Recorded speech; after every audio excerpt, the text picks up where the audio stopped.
اعوذ باللہ من الشیطان الرجیم بسم اللہ الرحمن الرحیم اللہم صلی علی محمد وعلی آل محمد وبارک وسلم علیہ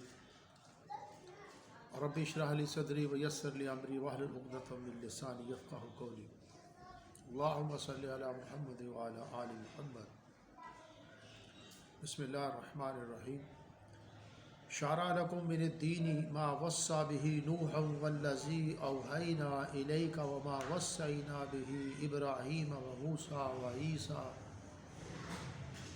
وعیسیٰ ان اقیموا الدین لا تتفرقوا فیہ کبر علی المشرکین ما تدعوہم الیہ اللہ یجتبی الیہ من یشاء ویہدی الیہ من ینیب۔ اس نے تمہارے لیے دین کا وہی راستہ مقرر کیا جس کے اختیار کرنے کا نوح کو حکم دیا تھا، اور جس کی اے محمد صلی اللہ علیہ وسلم ہم نے تمہاری طرف وحی بھیجی ہے،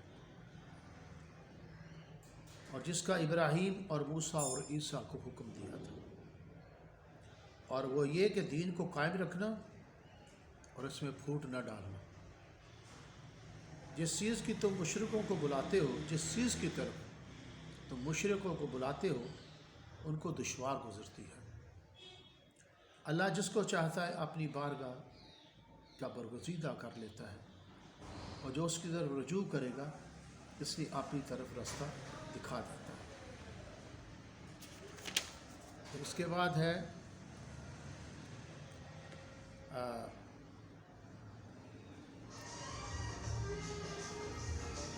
من کان یرید حرث الآخرۃ نزد لہ فی حرثہ من کان یرید حرث الدنیا نؤتہ منہا وما لہ فی الآخرۃ من نصیب۔ اللہ اپنے بندوں پر مہربان ہے، جس کو چاہتا ہے رزق دیتا ہے، اور وہ زور والا زبردست ہے۔ اسی میں ایک دوسری آیت کا ذکر ہے، وَيَسْتَجِيبُ الَّذِينَ آمَنُوا وَعَمِلُوا الصَّالِحَاتِ وَيَزِيدُهُم مِّن فَضْلِهِ وَالْكَافِرُونَ لَهُمْ عَذَابٌ شَدِيدٌ وَلَوْ بَسَطَ اللَّهُ الرِّزْقَ لِعِبَادِهِ لَبَغَوْا فِي الْأَرْضِ وَلَكِن يُنَزِّلُ بِقَدَرٍ مَّا يَشَاءُ إِنَّهُ بِعِبَادِهِ خَبِيرٌ بَصِيرٌ۔ اگر اللہ اپنے بندوں کے لیے رزق میں فراخی کر دیتا تو زمین میں فساد کرنے لگتے، لیکن وہ جس قدر چاہتا ہے اندازے کے ساتھ نازل کرتا ہے، بے شک وہ اپنے بندوں کو جانتا اور دیکھتا ہے۔ تو اسی میں ایک دوسری آیات بڑی ہی زبردست ہے، پورا قرآن ہی سراپا رحمت ہے، اور اس کے اندر کمال کی چیزیں بیان کی گئی، میں اس کا ہی بتاتا ہوں۔ اب ذرا آپ یہاں آ جائیں کہ تمہارے لیے ہم نے وہی دین مقرر کیا ہے جس کو قائم کرنے کا نوح کو حکم دیا تھا، اور جس کا آپ کو وحی کے ذریعے حکم دیا ہے۔ بات غور سے سن لو۔ اور جسے قائم کرنے کا ابراہیم، موسیٰ اور عیسیٰ علیہ السلام کو حکم دیا تھا۔ ہم نے تمام اولو العزم پیغمبروں کو حکم دیا کہ اس دین نے توحید کو قائم کرو اور اس میں اختلاف نہ کرو۔ دین کو قائم کرنے کا مطلب یہ ہے کہ اللہ کی توحید اور تمام ضروریات دین پر ایمان لائیں اور اس کے احکامات کی اطاعت کریں۔ یہ ہے توحید کا قیام، یعنی توحید جو تمام انبیاء علیہ السلام کا دین تھا، جیسا کہ دوسری جگہ ارشاد ہے اس میں بتایا گیا ہے، یعنی توحید کو مانو اور شرک کو چھوڑ دو، یعنی اللہ کی عبادت کرو اور شرک کو چھوڑ دو۔ مشرکین پر یہ بات نہایت گراں گزرتی ہے کہ جب انہیں توحید کی دعوت دیتے ہیں تو اللہ تعالیٰ جسے چاہتا ہے اپنے دین اور توحید کے لیے چن لیتا ہے، اسے قبول حق کی توفیق دیتا ہے، اور چنتا کس کو ہے اور قبول ہدایت کی توفیق کس کو دیتا ہے؟ جس کی طرف رجوع کرے اور انصاف سے راہ حق کی تلاش کرے، ضد اور عناد سے دور رہے۔ حاصل یہ ہے کہ ایک اللہ کی عبادت کرو اور اس کے ساتھ شرک نہ کرو۔ یہ تمام انبیاء کا دین ہے، غور سے بات سنیے۔ اور وما تفرقوا، اختلاف نہ کرو۔ یہ ایک شبہ کا جواب ہے کہ جب تمام انبیاء کا دین ایک ہی تھا اور سب کا اجتماعی دین تھا، تو جو کتابیں اور صحیفے ان پر نازل ہوئے ان میں توحید کے خلاف مضامین کیوں پائے جاتے ہیں؟ اس کا جواب دیا گیا کہ بے شک تمام انبیاء علیہ السلام مسئلہ توحید پر متفق تھے اور یہی مسئلہ ان کی طرف وحی کیا گیا، لیکن بعد میں دنیا پر اسباغی اور گمراہ کن علماء نے حق کو سمجھنے کے بعد جان پوجھ کر سابقہ کتب میں جو سابقہ کتابیں تھیں ان میں تحریف کر ڈالی اور ان میں توحید کے خلاف عبارتیں اپنی طرف سے درج کر دیں، اور سب کچھ انہوں نے محض ضد و عناد کی وجہ سے کیا ہے۔ اس سے تین باتیں معلوم ہوئیں۔ اول یہ کہ توحید میں اختلاف کس نے ڈالا؟ مشرک پیشواؤں اور گمراہ کن اور زر پرست علماء نے۔ اختلاف کب ڈالا؟ جب ان کے پاس علم آ گیا اور ان کو راہ حق معلوم ہو گیا۔ یہ اختلاف انہوں نے جان بوجھ کر ڈالا ہے، کسی غلط فہمی کی بنا پر نہیں ڈالا۔ سوئم اختلاف کیوں ڈالا؟ محض عنایت اور سرکشی کی وجہ سے۔ یہ بات توجہ کیجیے کہ پھر ان معاندین پر فوراً عذاب کیوں نہ آیا؟ فرمایا عذاب کے لیے ایک وقت مقرر تھا، قیامت کا دن یا اواخر حیات۔ اگر وقت معین نہ ہوتا تو اسی وقت ہی ان کا قصہ تمام کر دیا جاتا۔ پیشواؤں سے وہ کتابیں جب بعد میں آنے والے لوگوں کو ملی تو وہ بھی ان محرف اور تبدیل شدہ کتابوں کو پڑھ کر مسئلہ توحید کے بارے میں شکوک و شبہات کا شکار ہو گئے۔ آگے 4 امور مذکور ہے جو ماہ قبل متحرہ ہے، بڑے غور سے سنیے گا۔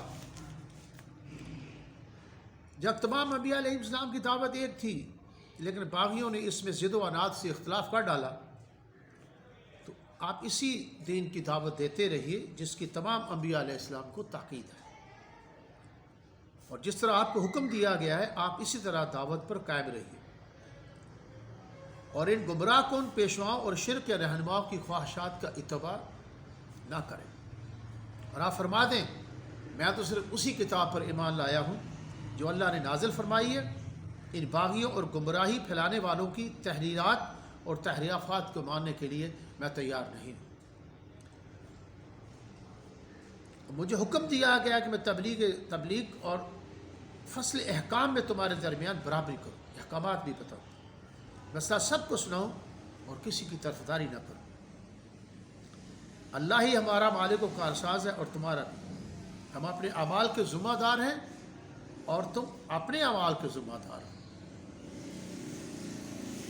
ہمارے اعمال خیر کا تمہیں کوئی فائدہ نہیں اور تمہارے اعمال شرک کا ہمیں کوئی نقصان نہیں۔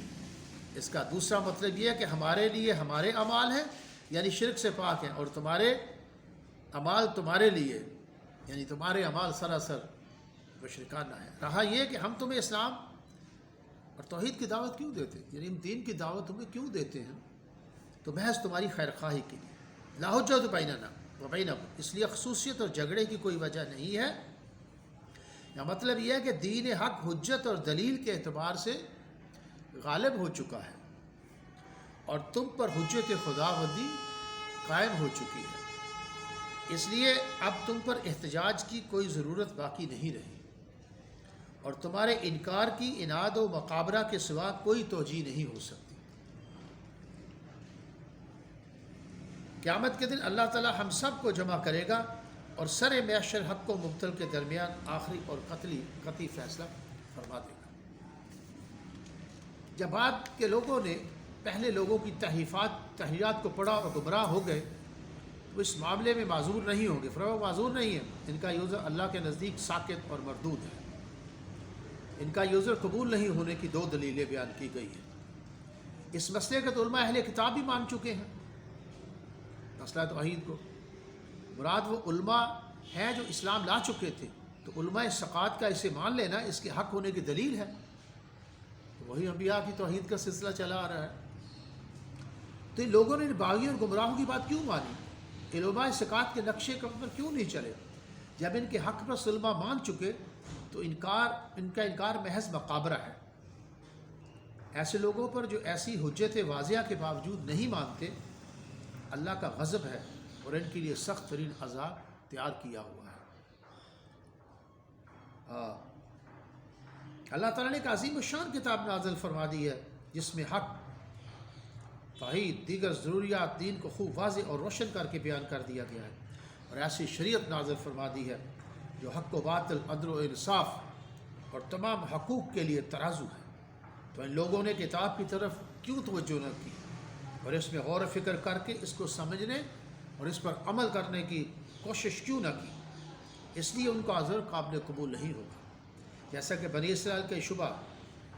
آگے اس میں بڑی ہی ایک اور ہم آگے یہ بات بیان کرنا چاہتے ہیں، اگلی آیات کے اندر جو بات بیان کی گئی ہے، قُل لَا أَسْأَلُكُمْ عَلَيْهِ أَجْرًا إِلَّا الْمَوَدَّةَ فِي الْقُرْبَى وَمَن يَقْتَرِفْ حَسَنَةً نَزِدْ لَهُ فِيهَا حُسْنًا إِنَّ اللَّهَ غَفُورٌ شَكُورٌ۔ اب اس کے اندر بھی یہ جو میں نے آیت پڑھی ہے، اس کے اندر آپ دیکھیں گے کہ یہ آیت نمبر بھی آپ کو بتا دیتا ہوں میں، سورہ شورا کی ورس نمبر 24 ہے۔ اس کے اندر جو یہ مضمون بتا دیا گیا ہے، یہ 22 ہے، 23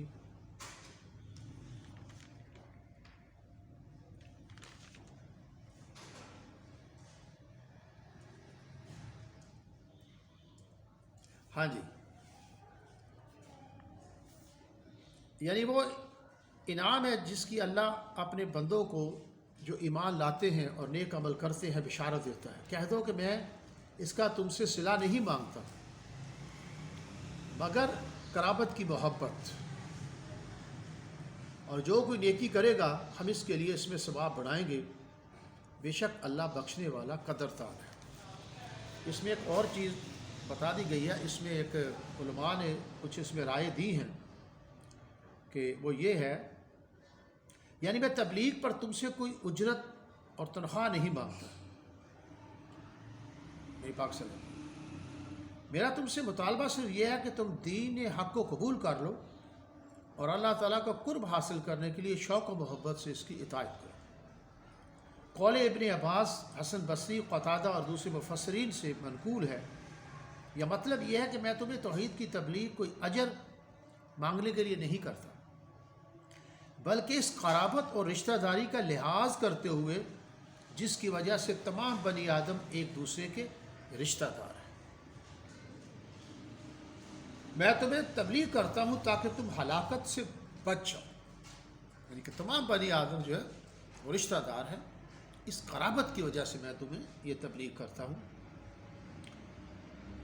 اب یہاں ایک بات ہے جو رائے ہے حضرت شیخ صاحب کی، حضرت دہلوی صاحب نے، کچھ علماء نے، یہ میں آپ کو پڑھ کے بتا دیتا ہوں، واللہ عالم۔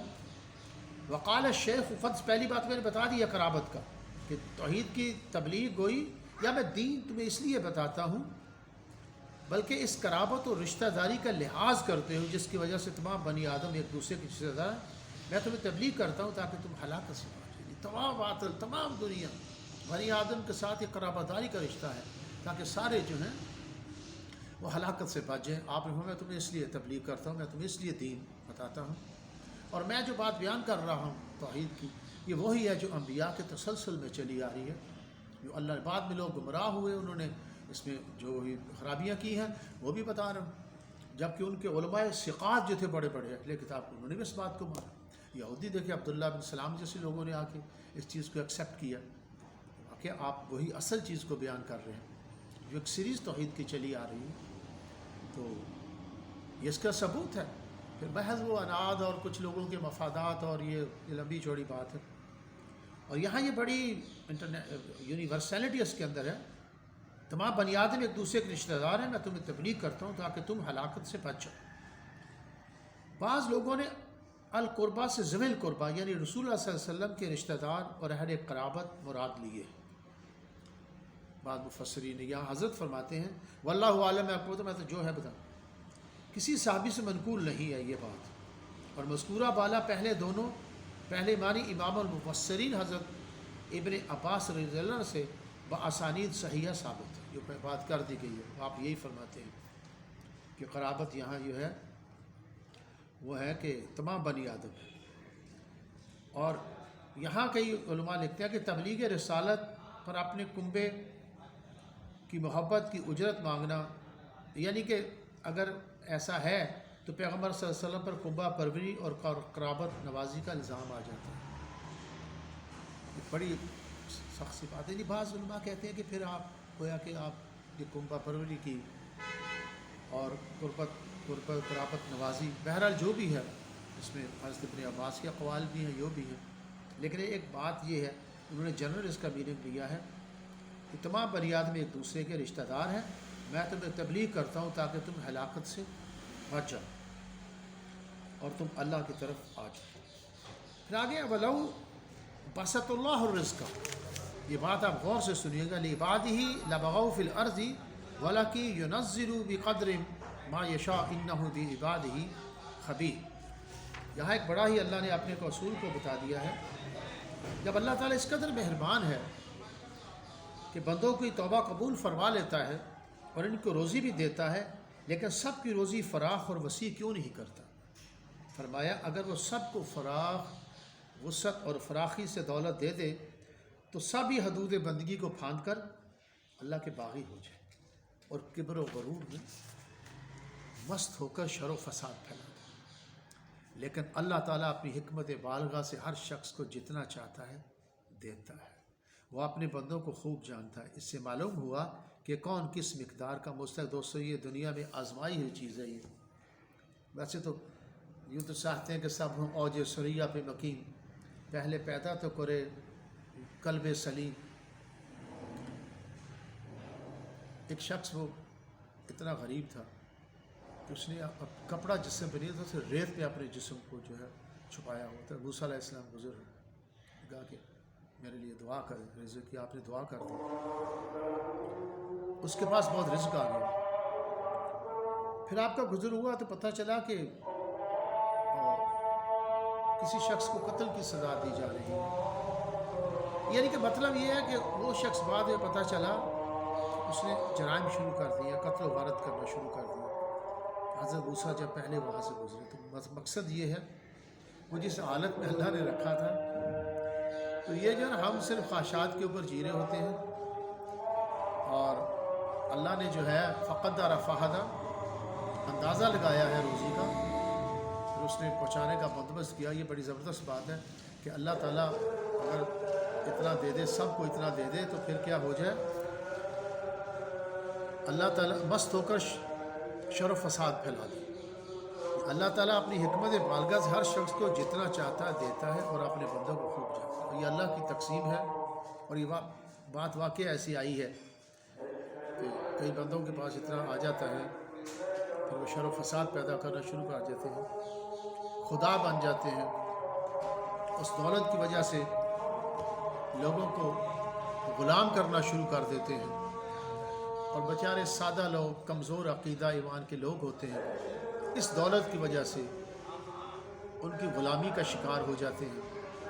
اور ایک جو بڑا حکم ہے جو توحید کا ہے، اللہ کی وحدانیت کا ہے، اللہ سے مدد مانگنا، اللہ کی عبادت کرنا، اس سے دور ہو جاتے ہیں۔ تو دوستو میں بات آپ کو بتاتا ہوں، جو ان شرک لظلم عظیم، یہ آپ کی ذمہ داری ہے، آپ خود سمجھیں کہ شرک کیا ہے اور اللہ کی وحدانیت کیا ہے۔ اس میں ڈفرینٹ لوگ اوپینین ادھر ادھر، لیکن آپ کو بات بتاؤں، بات اگر تھوڑا سا غور کیا جائے نا، یہ بات کلیئر ہو جاتی ہے 100%، بالکل وضاحت کے ساتھ ہے، کلیئر ہے۔ لیکن اس پہ آپ نے خود دھیان دینا ہے کہ اللہ کے ساتھ کسی کو شریک مت کرنا، اس کا ریئل میننگ سمجھیں۔ ونس آف اللہ، ایک اللہ پر ایمان لائیں اس کی صفات کے ساتھ، اور ساتھ ایمان کے لیے رسالت کا ہونا بہت ضروری ہے۔ جب تک رسالت میں ایمان نہیں لائیں گے اس وقت تک بات نہیں بنتی۔ جیسے یہی میں آپ کو اس کے متعلق بتانا چاہتا ہوں کہ ایک تو میں نے یہ بتا دیا، اور دوسرا یہ ہے کہ ہم نے انہی طریقوں سے آپ کی طرف وحی کی ہے۔ وحی سے مراد یعنی کہ قرآن ہے، جس کی تعلیمات توحید، رسالت، قیامت، احکام شریعت دلوں کے حیات جاودانی کا باعث ہے۔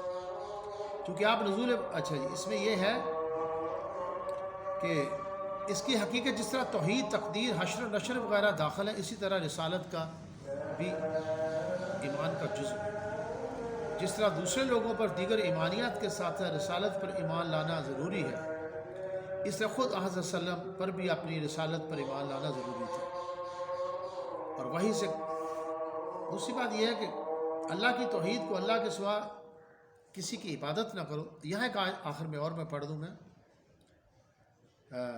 وَإِنَّكَ لَتَهْدِي إِلَىٰ صِرَاطٍ مُسْتَقِيمٍ صِرَاطِ اللَّهِ الَّذِي لَهُ مَا فِي السَّمَاوَاتِ وَمَا فِي الْأَرْضِ أَلَا إِلَى اللَّهِ تَصِيرُ الْأُمُورُ۔ اور آپ بے شک صراط مستقیم کی طرف دعوت دیتے ہیں، یعنی اللہ کی توحید کو، اللہ کے سوا کسی کی عبادت نہ کرو۔ آپ اللہ کی طرف لوگوں کو بلاتے ہیں، توحید کی دعوت دیتے ہیں، یعنی صراط مستقیم اس اللہ کی راہ ہے جو زمین و آسمان اور ساری کائنات کا مالک ہے، اور اس میں اللہ ہی کا اختیار چلتا ہے۔ اس کائنات میں ہر معاملہ اسی کے علم و قدرت سے وابستہ ہے۔ یہاں جو کچھ بھی ہوتا ہے اسی کے اختیار و تصرف سے ہوتا ہے۔ لَهُ مَا فِي السَّمَاوَاتِ صراط اللہ الَّذِي، راہ اللہ کی ہے۔ وَإِنَّكَ لَتَهْدِي، بے شک تو سجاتا ہے سیدھی راہ، اللہ کی راہ، یعنی پیغمبر صلی اللہ علیہ وسلم لوگوں کو اللہ کی راہ کی طرف لے کے آتے ہیں۔ کس اللہ کی راہ کی طرف؟ صراط اللہ الَّذِی، اس اللہ کی راہ کی طرف، لہو جو لہو ما فی السماوات و ما فی الارض، جو کچھ ہے آسمانوں اور زمین میں اسی کا ہے۔ الا الی اللہ تصیر الامور، اور اللہ ہی تک پہنچتے ہیں سب احکام، جتنے بھی احکام وہی کارساز ہے جو، اور سارے احکام جو ہیں اسی تک پہنچتے ہیں۔ تو یا اللہ تبارک و تعالی ہمیں عمل کی توفیق عطا فرمائے۔ اور رزق کے حوالے سے میں نے یہ بات کی تھی کہ یہ اللہ کی حکمتیں ہیں اس کے اندر، وہ جس کو چاہتا ہے وہ جتنا عطا فرما دیتا ہے۔ اور ایک بات میں پھر بتاؤں، یہ جو ہم کام کاج کر رہے ہوتے ہیں، اللہ مسبب الاسباب ہے، یہ اسباب جو بنتے ہیں یہ بھی اللہ ہی بناتا ہے، یاد رکھیے گا۔ تو بس تلاش کرتے ہیں، ایک بڑا لمبا چوڑا مسئلہ ہے، بس یوں سمجھیں اللہ پر بھروسہ کریں اور سب کچھ اللہ ہی کرتا ہے۔ بس یہ بات ذہن میں رکھیے، جبر و قدر کا مسئلہ بڑا ہی تفصیل سے بیان کرنے والی چیز ہے۔ بس ہر چیز اللہ ہی کرتا ہے، اسباب اللہ ہی ہمیں دیتا ہے۔ اور میں خدا کی قسم اٹھا کے کہتا ہوں کہ آپ کی زندگی کی پلاننگ اللہ نے کی ہوئی۔ ایک سال یعنی روزگار کے مسئلے میں بتاؤں کہ ایک سال بعد آپ کے ساتھ کیا ہونا ہے، اللہ اسباب بھی تیار کر دیتا ہے، خود اسباب آپ کو آوازیں دیتے ہیں آ جاؤ۔ یہ بات آپ ذہن میں رکھیے گا، یہ دوئی ختم کر دو کہ میں کرتا ہوں، میری وجہ سے ہو گیا۔ یہ جب پکارتے روتے پھر اللہ دیتا تو پھر میں نے کیا ہے، میری تدبیریں تھیں، میں نے دیکھا وہ گیا تھا، میں فلاں کیا تھا، میں نے ایسے راتوں کو جاگا تھا۔ اور خدا کی قسم یہ چیزیں چھوڑ دو، یہاں سے ناشکری اور شرک ہو گئی ہے۔ یہیں سے جو کچھ ہے یہ میرے اللہ کا کرم ہے، یہ جو میں گیا ہوں، یہ آیا ہوں، یہ اس کی حکمتیں ہیں۔ بس مجھے وہی لے کے گیا ہے اور میں ہی آیا، میں نے تو ارادہ کیا تھا۔ بس یہ ہر چیز کو اللہ وہی مجھے لے کے گیا تھا اور میں ہی وہاں آیا، اور یہ مجھے اللہ نے اسباب اسی نے بنا کے دیے۔ بندہ جی میں اسباب ڈھونڈ لیے، ابھی اللہ نے فرمایا سمپل سی بات ہے، رزق کو تلاش کرو۔ بس اسباب بھی موجود ہوتے ہیں، ہر چیز موجود ہو جاتی ہے، بھروسہ اللہ پہ کرنا چاہیے۔ بس یہ اس کا مطلب ہے۔ اور یاد رکھیے گا، انفارچونیٹلی آج ہم نے مر رہے ہیں بہت سارے لوگ اس روزی کی فکر میں، خدا کے لیے فکر نہیں کریں۔ اسباب بھی مل جائیں گے، ہر چیز مل جائے گی، بس یہ نماز سے فارغ ہو تو تلاش کرو رزق کو۔ بس یہ ذہن میں رکھو، مجھے اللہ نے کہا کہ ہر چیز ہے، میں ڈھونڈنے جا رہا ہوں۔ پھر وہ اللہ دیتا ہے حکمت کے تحت۔ تم اس قابل بھی ہو کہ کوئی قابل ہو، تم شان کئی دیتے ہیں، ڈھونڈنے والوں کو دنیا میں نہیں دیتے ہیں۔ حکمتیں ہیں رزق کے اندر بھی، کیونکہ برتن سنبھالنے کے قابل بھی ہے، یہ کچھ کو دیتے ہیں، وہ پھر دنیا کے اندر سادہ لوگ، ان کا مقصد یا صرف یہی ہوتا ہے کئی لوگوں کا کہ بس دنیا سب کچھ ہے، اور اپنی دنیا کی دوڑ اسی کے پیچھے ہوتی ہے، اور پھر اللہ انہیں اسی میں گھما کے رکھ دیتا ہے، وہ عاجز آ جاتا ہے۔ ایسا ہر کوئی، یہ ایک انسانی زندگی کا ایک پہلو ہے۔ اور پھر جو غریب ہیں، غربت میں آزمائش بھی اللہ آزماتا بھی ہے، یاد رکھیے گا۔ پھر غربت کی ہی سوچنا ہر وقت میں غریب ہوگا، یہ خوابوں میں اور بیمار ہو کے مر جاتا ہے، تباہ ہو جاتا ہے، اس سے بچیں خدا کے لیے۔ اللہ سے مانگیں جو بھی ضروریات ہیں. اور پھر یہ کیفیات غریبوں پہ ہوتی ہیں، وہ اللہ کی طرف توجہ نہیں کرتے، وہ امتحان سے ہوتے ہیں. اور جن کو کئی دولت بہت مل جاتی ہے وہ فرعون بن جاتے ہیں. وہ پھر جیسے نا کتے کو روٹی دکھائی جاتی ہے، وہ پھر منہ میں پانی آ جاتا ہے، رالیں ٹپکتا، پھر بھاگتا پھرتا ہے ادھر ادھر. بس یہی ہر چیز ہے. خواب بھی روٹی کے ہیں. تو طالب دنیا کو کتا کا قرار دیا گیا نا، مطلب چاہت جس کے اندر یہ ہے، اس کا مطلب پوجا کرنا شروع کر دیتا ہے دنیا کی. اور وہ جن کے پاس دولت آتی ہے وہ سمجھتے ہیں کہ سب کچھ یہی ہے. وہ پھر دور سے دکھاتے ہیں روٹی کا ٹکڑا، یہ پھر بھاگتا ہے، ہر چیز کو بھول جاتا ہے. اسی چکر میں ٹکڑا کہیں سے ملے گا ملے گا ملے گا. عبادات بھی چھوڑ دیتا ہے، نمازیں بھی چھوڑ دیتا ہے، احکام چھوڑ کے کتے کی موت مر جاتا ہے. یہ زندگی ہے. اور خدا کے لیے میں آپ کو قسم اڑا کے کہتا ہوں کہ رزق فکر کرنے کی چیز نہیں ہے. اتنے انبار لگے ہوئے تم تک بھی آ جائیں گے. صرف آزمائش ہوتی ہے. یہی سوچ رہا ہر وقت خواہشات کی دنیا کا. اور پھر لوگوں نے پھر وہ جو جنہیں زیادہ پھر ہو جاتا ہے آزمائش کے لیے، وہ بھی اللہ پوچھتا ہے ان سے بھی. اور پھر آقا خدا بن جاتے ہیں. یہ سمجھتا مجھے یہیں سے ملے گا، اس آقا سے ملے گا، اس دکان سے ملے گا، یہ ملے گا، فلاں ملے گا. بھول جاتا ہے کہ اللہ پہ بھروسہ کرے، اللہ دے گا. اور وہ ایسی راستوں سے دے دیتا ہے کہ تمہیں خبر بھی نہیں ہوتی، تم سوچا بھی نہیں ہوتا کہیں. یس، یہ تو ایک دکان تو ایک ذریعہ ہے کہ یہ اللہ ہی ہمیں یہ ذریعہ بھی دیتا ہے. یہ اسباب جو ہے اس سے ذریعہ کو آ جاتا ہے. یہ اللہ کا ایک قانون. تو اللہ ہی کرتا. اپنی استعدادوں پہ یقین نہیں کرو، آپ کوشش کرو، اس پہ بھروسے نہیں کرو، بھروسہ اللہ پہ کرو. اور میں قسم اٹھا کے کہتا ہوں جو اس یار مادی دنیا کے متعلق جو سوچ کے مر گیا، وہ میرے نزدیک وہ واقعہ کتے کی موت ہے. اسی سوچوں میں مر گیا. ہائے پیسہ ہے، طالب دنیا کتا ہے. اسی کی سوچ میں بیماریاں لگی، اسی کو سوچ سوچ کے وہ مر گیا. اللہ سے مانگو پیسہ تمہیں چاہیے، جو اللہ نے حکم دیا تلاش کرو رزق کو، اسی پہ بھروسہ کرو جو بھی ہے. اور بچوں کی روزی کے لیے، بیوی کے لیے تو فرض قرار دے دیا گیا. عبادات کے بعد اللہ نے دیا ہے تو مزے لوٹو، بیٹھو، کوئی مسئلہ نہیں. ضروریات نہیں پوری ہو رہی پھر لیٹا ہو، یہ تو الگ بات ہے. اللہ سے مانگو. لیکن اس کی فکر میں تاریخ آئے مجھے ٹوٹ جائے گی نوکری، تو ان نوکریاں پیدا کرتا ہے. جب پیدا ہوا تو تمہیں اللہ نے تمہارے ابھی پیٹ میں تھا پہلے سے دودھ کا بندوبست کر دیا ہے، تو بھوکا مر جائے گا.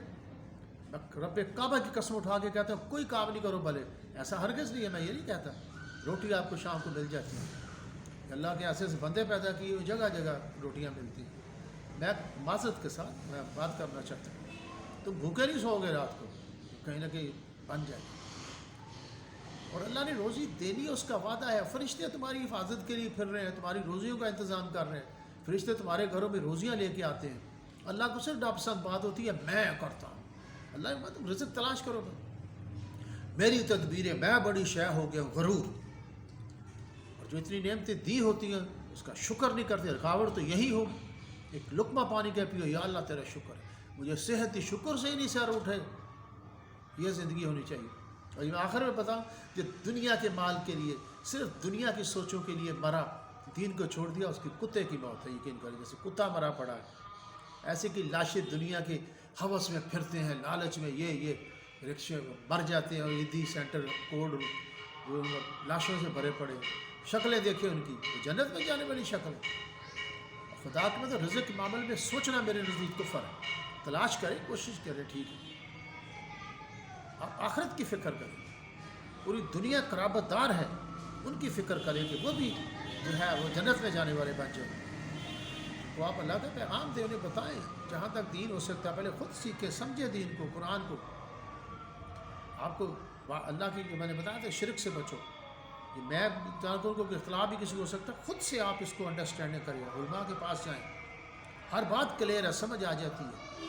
اگر ہم جو حق کے لیے کوشش کرتا ہے، جستجو کرتا ہے، اللہ اسے حق کی توفیق دے دیتا ہے. السلام.